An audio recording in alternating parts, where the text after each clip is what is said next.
La crise de l'eau s'aggrave à Gaza. 95% de l'eau de sa nappe phréatique est impropre à la consommation. C'est le chiffre alarmant contenu dans le rapport du groupe Eau, Assainissement et Hygiène d'urgence, une coalition de 30 organisations qui interviennent dans les territoires palestiniens. Avec plus d'1,5 million d'habitants, la nappe phréatique de Gaza est surexploitée 3 fois plus qu'il ne faudrait. Ce pompage excessif et la pollution provoquent l'infiltration d'eau de mer dans la nappe.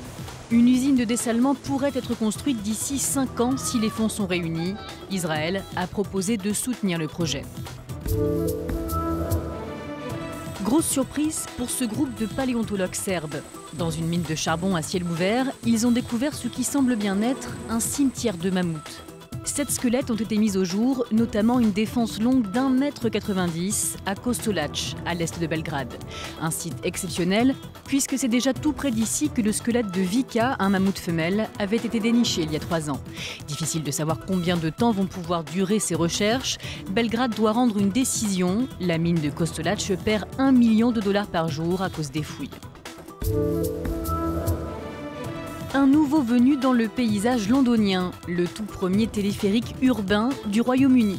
En traversant la Tamise, il relie Greenwich au Dock, 2 des grands centres accueillant des compétitions pendant les Jeux Olympiques.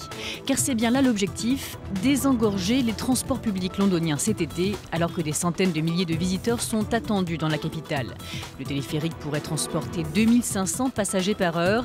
Il porte le nom de la compagnie aérienne Emirates, qui a financé plus de la moitié des coûts de construction. Prix du ticket pour les passagers, un peu plus de 5 €.